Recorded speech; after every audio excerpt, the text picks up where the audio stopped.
La tragedia del Cessna precipitato a Negrar, nella quale sono morti 2 piloti, aperte 2 inchieste per cercare di far chiarezza sullo schianto del velivolo. Bimba bengalese di neanche un mese trovata morta in culla, disperati i genitori, il dramma a Marghera, esclusa la morte violenta, disposta l'autopsia per accertare le cause del decesso. Lega verso il voto, dopo la bufera sulle candidature e la rabbia degli esclusi, dai vertici del Carroccio il diktat, basta polemiche e resa dei conti dopo le elezioni. Spaccio di droga e possesso di armi illegali, 4 persone sono state arrestate dai carabinieri di Padova a conclusione di un'operazione denominata Officina Criminale.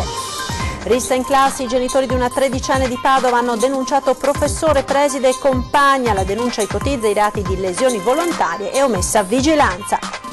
Scriveva scuola con la Q alla lavagna, il giudice e il ministero hanno respinto i ricorsi della maestra di Santa Maria di Sala, accusata dai genitori di incapacità. È stata licenziata.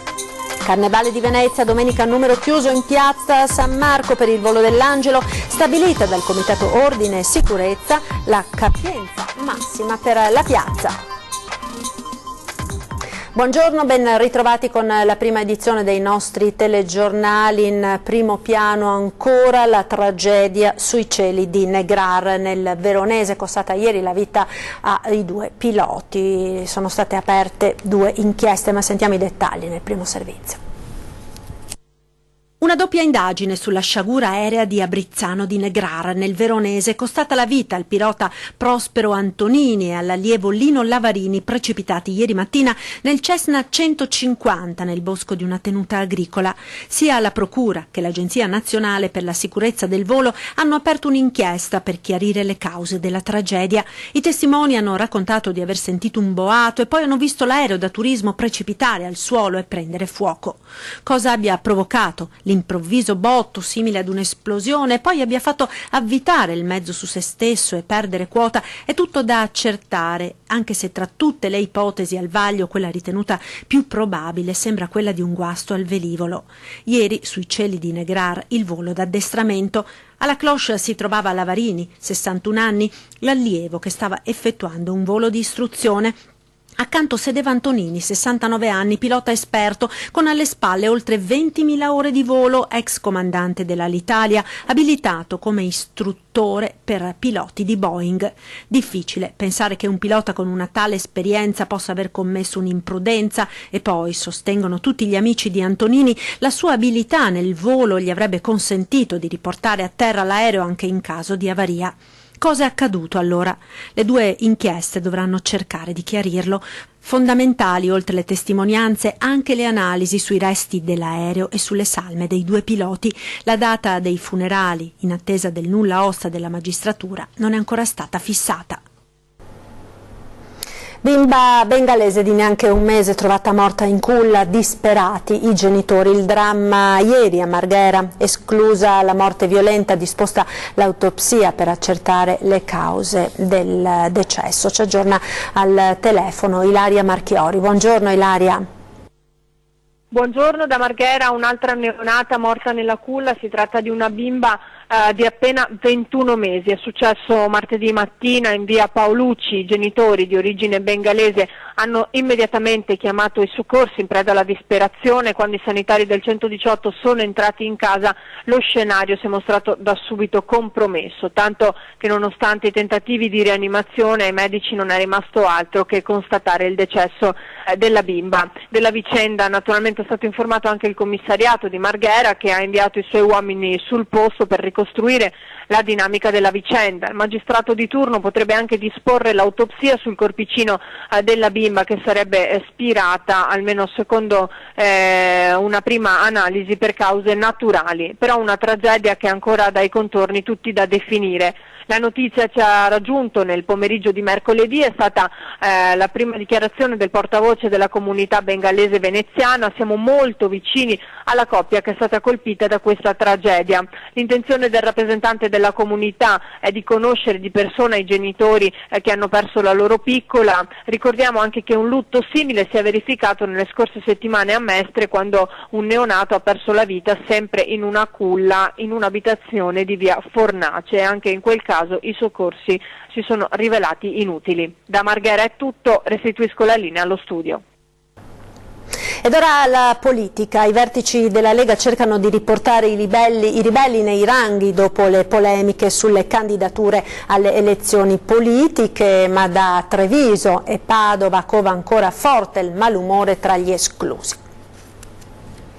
È chiaro che poi ci sarà una resa dei conti sui metodi e sui metodi che sono stati usati per determinare i candidati. Gli sfoghi, anche violenti, con toni a cui la Lega Nord non è abituata, ma se resa dei conti dovrà essere, come prevede il sindaco di San Giorgio in Bosco Renato Bobo Miatello, accadrà dopo il 4 marzo con i vertici del Carroccio che cercano di riportare tutti nei ranghi. Certo è che da Treviso a Padova a Verona la scelta dei candidati del Carroccio a Camera e Senato ha suscitato scontento nella base. Si contestano i nomi ma anche le modalità con cui sono stati comunicati, per non parlare della distribuzione dei collegi.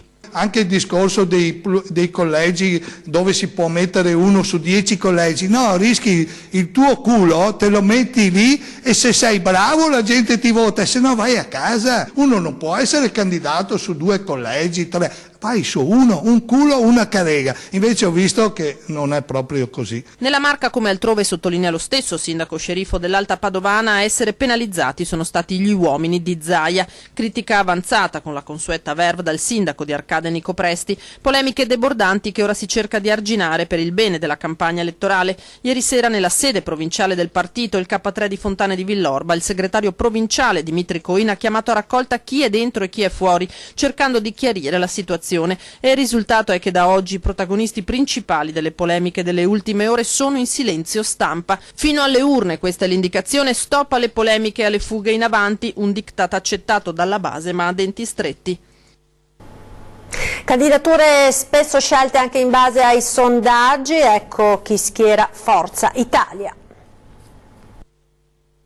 Forza Italia schiera i big in Veneto. Da Arcore Berlusconi ha classificato i seggi in base ai sondaggi e i forzisti nella nostra regione si portano a casa 8 collegi a 1, per intenderci quelli dati per vincenti contro gli 11 della Lega Nord. I collegi del Veneto sono tutti nella fascia A e insomma il 90% sono a 1, quindi io sono convinto, e questo è un po' l'impegno che anche con Toni D'Arè ci siamo dati, di lavoro comune, che si possa fare cappotto e che si possa avere appunto la maggioranza, la totalità dei collegi vincenti. E proprio nel collegio considerato A1 dell'Alta Padovana e Bassanese è stato schierato per l'uninominale al Senato il fedelissimo di Berlusconi, l'avvocato Nicolò Ghedini. Nessun partito può avere tutti i collegi a propria disposizione, ecco, ad esempio facendo riferimento all'Alta Padovana.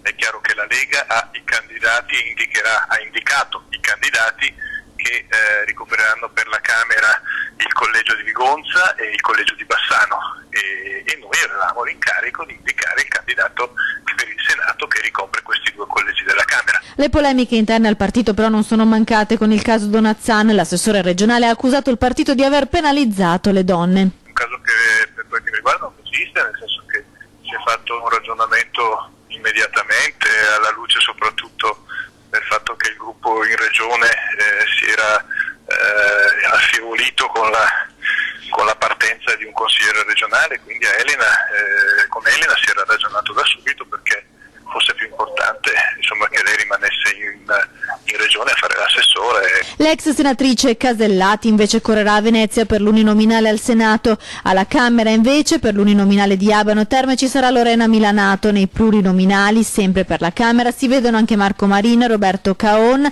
Eleonora Mosco e l'imprenditore Fabio Franceschi di Grafiche Venete. E dagli esclusi a chi invece ha deciso di tirarsi spontaneamente indietro, dietro front del giudice trevigiano Mascolo, che ha deciso di rinunciare alla candidatura alle politiche. Più adatto a fare il tecnico che il politico, il giudice trevigiano Angelo Mascolo ritorna sui suoi passi e rinuncia alla candidatura alle politiche di marzo nella lista Noi con l'Italia. Il GIP, che la scorsa primavera aveva creato un caso a livello nazionale affermando in materia di sicurezza che lo Stato non c'è più e di stare riflettendo di armarsi, era tornato a far parlare di sé pochi giorni fa, quando era stata annunciata la sua candidatura. Si sarebbe dovuto presentare nel proporzionale nel collegio Vicenza 5, essendo per legge incompatibile con il territorio in cui opera come magistrato, e sembrava determinato ad andare fino in fondo. Inutile brontolare davanti alla televisione, aveva detto: bisogna impegnarsi in prima persona ed è bene che vadano avanti i migliori, non i mediocri. Legittimo e anzi costruttivo, diceva, l'impegno in politica di un magistrato. Io penso che tutti noi cerchiamo di fare del nostro meglio, non mi sento, poi si criticano i singoli provvedimenti che vengono fatti, ma io penso che siamo a un livello culturale abbastanza buono, quindi siamo gente che può dare una mano, insomma, volendo. Aveva chiesto e ottenuto dal plenum del CSM l'aspettativa per motivi elettorali, poi il dietrofront. Cosa gli abbia fatto cambiare idea non è facile dirlo. Forse la collocazione scelta dai centristi per lui ritenuta poco soddisfacente, forse l'effettivo significato di una discesa in politica. Dove fossi candidato poco importa, risponde lui, ho solo capito che forse in quell'ambiente non sarei stato a mio agio, sono più adatto a dare pareri e resto indipendente. Una decisione presa, afferma il giudice, dopo una profonda riflessione. Esperienza conclusa prima di cominciare, quindi già da oggi Mascolo è tornato al suo posto in tribunale. E ieri sera 20:10 ospite Corrado Callegari, candidato al Senato con Grande Nord. Sentiamo le sue parole. Che cosa c'è quindi nel programma di Grande Nord? Grande Nord vogliamo riportare al centro quella che è stata l'origine negli anni 90 dei movimenti indipendentisti e autonomisti, che è quello di avere l'autonomia fiscale nel nostro territorio. Che siano 22, che siano 18, che siano 19, è giusto che tutto quello che viene prodotto da un territorio resti nel proprio territorio, perché sennò poi andiamo a vedere dove vengono spesi i soldi che i veneti mandano giù come tasse. Possiamo vederlo che sono rimasti inalterati: 18.000 forestali in Calabria, 24.000 in Sicilia, opere pubbliche lasciate abbandonate, sanità che non funzionano. Cioè, questi argomenti che uno può dire ma sono sempre le stesse cose che tirate fuori, sì, sono sempre le stesse cose perché non hanno avuto soluzione. Ma quindi non sono temi pienamente inclusi nella trattativa con l'autonomia adesso? Sull'autonomia? No, perché noi ovviamente siamo molto più avanzati su questo.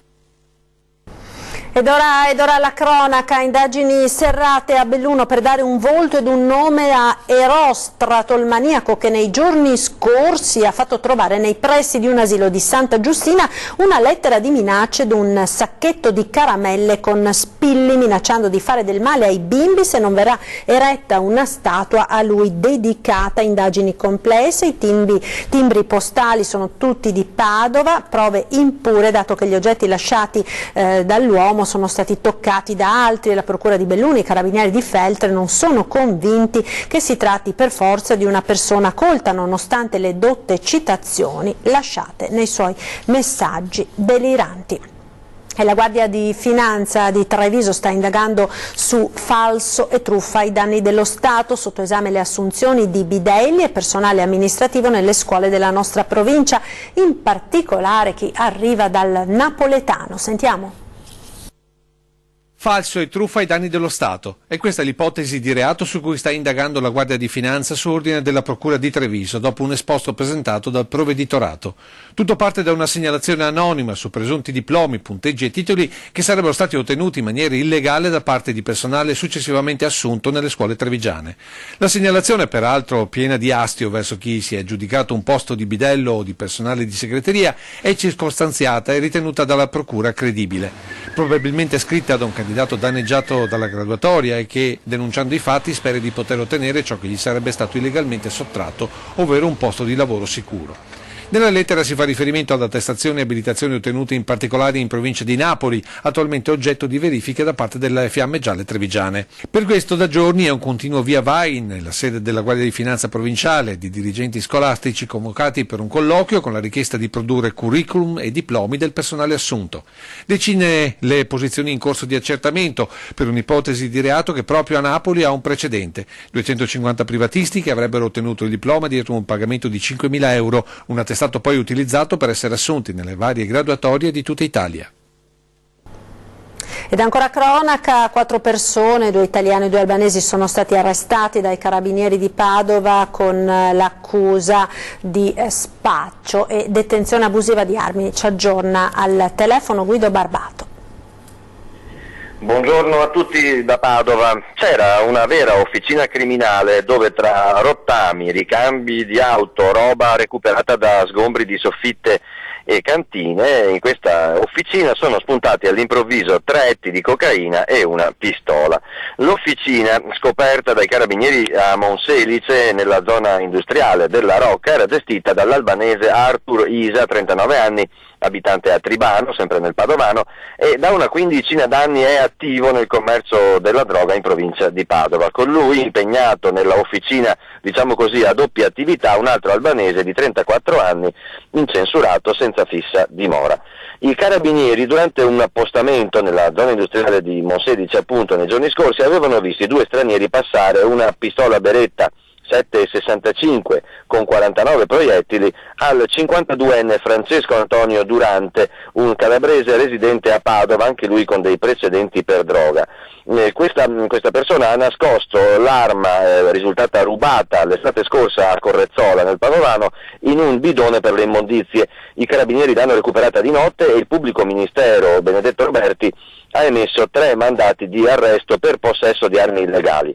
Ma poi, perquisendo il capannone dentro e fuori, dove c'era appunto l'officina, i militari hanno trovato un bilancino di precisione, un rotolo di cellophane e soprattutto 4 pacchetti per circa 3 etti di cocaina. Il magistrato ha quindi chiesto l'arresto convalidato dal GIP per detenzione e spaccio di droga per i 2 albanesi e per Durante per possesso di armi illegali. Fermato durante l'operazione officina criminale anche un altro italiano, Alessio Zanini, 37 anni, bresciano, con precedenti, trovato anche lui a Monselice e in compagnia del calabrese Durante. Il mercato della droga era quello della Bassa Padovana. Da Padova è tutto, linea allo studio. Ed ora la vicenda delle valvole cardiache killer. Dopo gli appelli lanciati dai familiari dei pazienti morti e l'intervento della Regione, dall'azienda ospedaliera arriva la sospensione delle cartelle esattoriali. Sentiamo.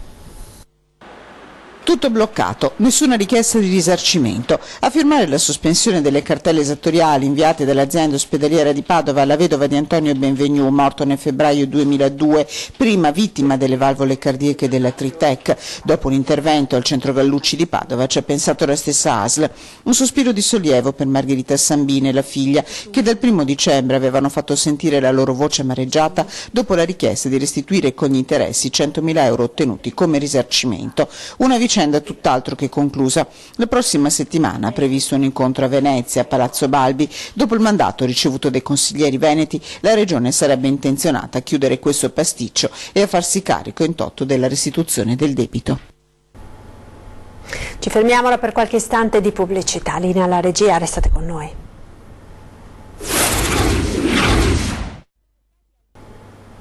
E rieccoci in studio con la prima edizione dei nostri telegiornali. Un genitore padovano ha querelato un insegnante e il dirigente scolastico dell'istituto che frequenta la figlia tredicenne. Sentiamo perché. I genitori di una tredicenne padovana hanno denunciato un professore, il preside ed una compagna di classe della scuola frequentata dalla figlia. La denuncia ipotizza i reati di lesioni volontarie e omessa vigilanza. Nel corso di un'ora di lezione la giovane sarebbe stata aggredita fisicamente dalla compagna di classe senza che il docente intervenisse. Il padre, che sostiene di aver trovato la ragazzina con del ghiaccio in testa all'ingresso dell'istituto, ha allertato il SUEM e la polizia. E continuiamo a parlare di scuola perché è stata licenziata la maestra che scriveva alla lavagna a scuola, con la cui il giudice ed il Ministero hanno respinto i ricorsi dell'insegnante di Santa Maria di Sala accusata dai genitori di incapacità. Ci aggiorna al telefono Anna Maria Parisi. Scriveva a scuola con la cui metteva le doppie quando non servivano. Nulla di strano se gli strafalcioni fossero stati dei bimbi ancora in procinto di imparare a leggere e a scrivere. Invece quegli errori erano proprio della maestra responsabile dell'istruzione degli stessi bimbi, maestra da oggi licenziata. Si tratta di un insegnante della elementare di Veternigo di Santa Maria di Sala, appunto in provincia di Venezia. Il tribunale ha confermato il licenziamento e respinto la domanda con cui l'insegnante chiedeva il trasferimento. Erano stati in passato a più riprese i genitori dei bambini a segnalare l'inadeguatezza della docente alla preside, arrivando anche a non mandare per proteste i figli a scuola. rischiano di restare ignoranti, era una delle maggiori preoccupazioni delle famiglie. La docente tra il 2015 e il 2016 insegnava, lo ricordiamo, in 2 classi prime per un totale di 39 alunni. Già la preside, dopo le rimostranze delle famiglie e dei bambini, l'aveva rimossa dall'incarico per asserita incapacità didattica. Oggi il licenziamento dal Ministero dell'Istruzione. E da Santa Maria di Sale è tutto, restituisco la linea allo studio.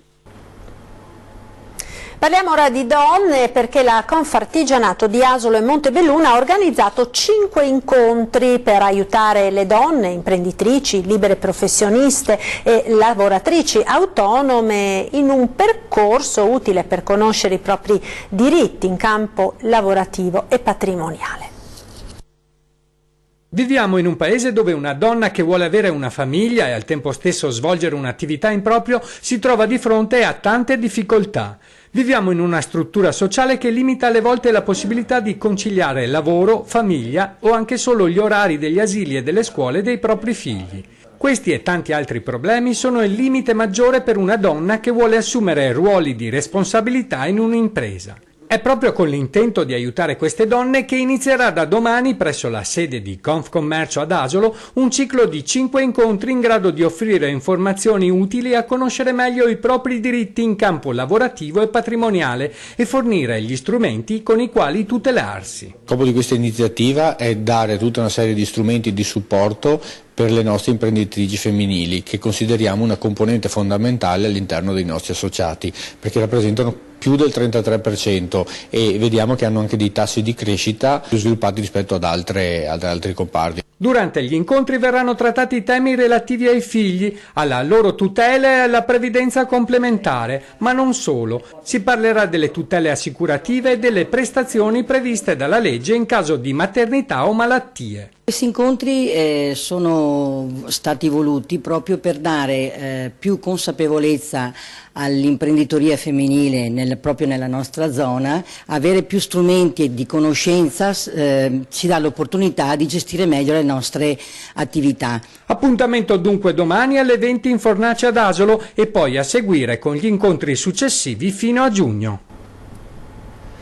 Ed ora torniamo a parlare del Carnevale di Venezia con Piazza San Marco che sarà blindata dalle 7 del mattino e con i varchi che saranno già presidiati a partire da quell'ora con gli agenti di sicurezza. Confermato quanto avevamo già detto ieri e nei giorni scorsi, il numero chiuso è pari a 20.000 persone, non di più, per assistere al volo dell'Angelo anticipato di un'ora sulla tabella di marcia alle 11 del mattino di domenica prossima. In Piazza San Marco dunque bisognerà arrivarci per tempo per non rischiare di rimanere tagliati fuori dagli accessi predisposti per accedere alla stessa piazza, privilegiando quindi residenti e turisti che soggiornano in centro storico e chi nonostante i prevedibili disagi riuscirà a raggiungere Venezia potrà in compenso gustare oltre agli spettacoli in piazza anche una serie di allestimenti di alto livello in tutti i teatri cittadini. Sentiamo.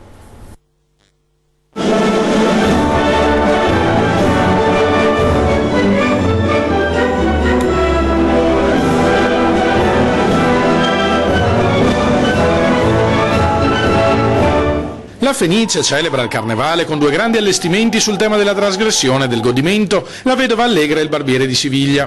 È la punta di diamante dell'ampia serie di iniziative culturali legate alla festa. Stiamo presentando proprio in queste ore il programma culturale del Carnevale che vede raccolte tutte le istituzioni culturali della città e moltissime associazioni culturali, istituzioni appunto, che nel periodo di Carnevale organizzano particolari proposte. Rappresentazioni itineranti andranno in scena in alcuni tra i più bei palazzi veneziani. I musei civici di Venezia faranno da quinta per 4 eventi teatrali che coinvolgeranno il pubblico nella rappresentazione. Uno sarà dedicato al Biribissi, antico gioco d'azzardo della Serenissima, e 2 al Vetro di Murano. Milano. A Palazzo Grimani, per tutta la durata del carnevale, andrà in scena La Veneziana, classico cinquecentesco, nell'allestimento del Teatro Stabile del Veneto. Il Teatro Goldoni parteciperà ai festeggiamenti con gli spettacoli Arlecchino Furioso e i burattini di Lucia Schierano. Credo che lo sforzo per distribuire, secondo le varie sensibilità, tutte le persone e la voglia di partecipare al carnevale non l'abbiamo assolutamente sottovalutata. Ed è tutto per questa edizione, subito dopo il TG torna ore 13 con l'appuntamento del giovedì con la CGIL, si parlerà quest'oggi di fisco e lavoro, ospiti in studio Paolino Barbiero dello SPCGIL, Giacomo Vendrame, segretario generale della CGIL di Treviso e Pierluigi Cacco, amministratore delegato di Servizi Treviso. E poi questa sera a 20:10 la politica in primo piano con Nicola Pellicani, candidato del Partito Democratico, e Stefano Serena, presidente del Mestre Calcio e candidato per Fratelli d'Italia. È tutto, in chiusura come sempre uno sguardo alle previsioni del tempo con il nostro meteo. A tutti un buon pomeriggio.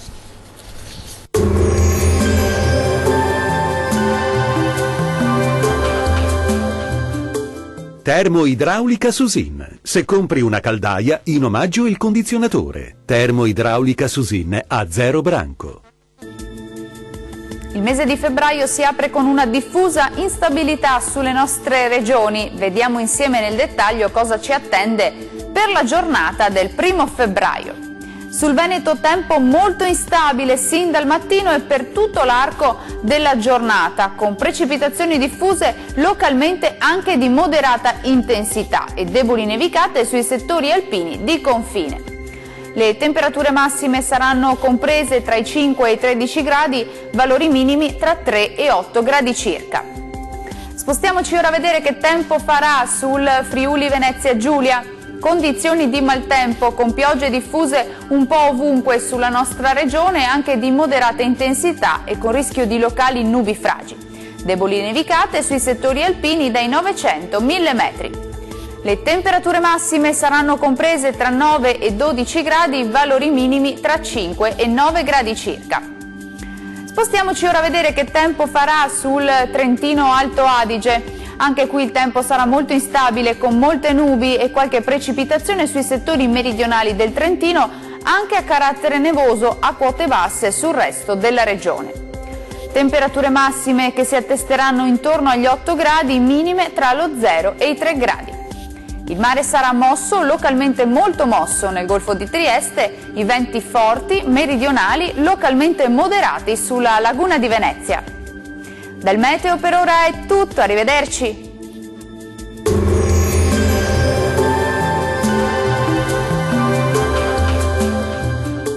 Termoidraulica Susin. Se compri una caldaia, in omaggio il condizionatore. Termoidraulica Susin a 0 branco.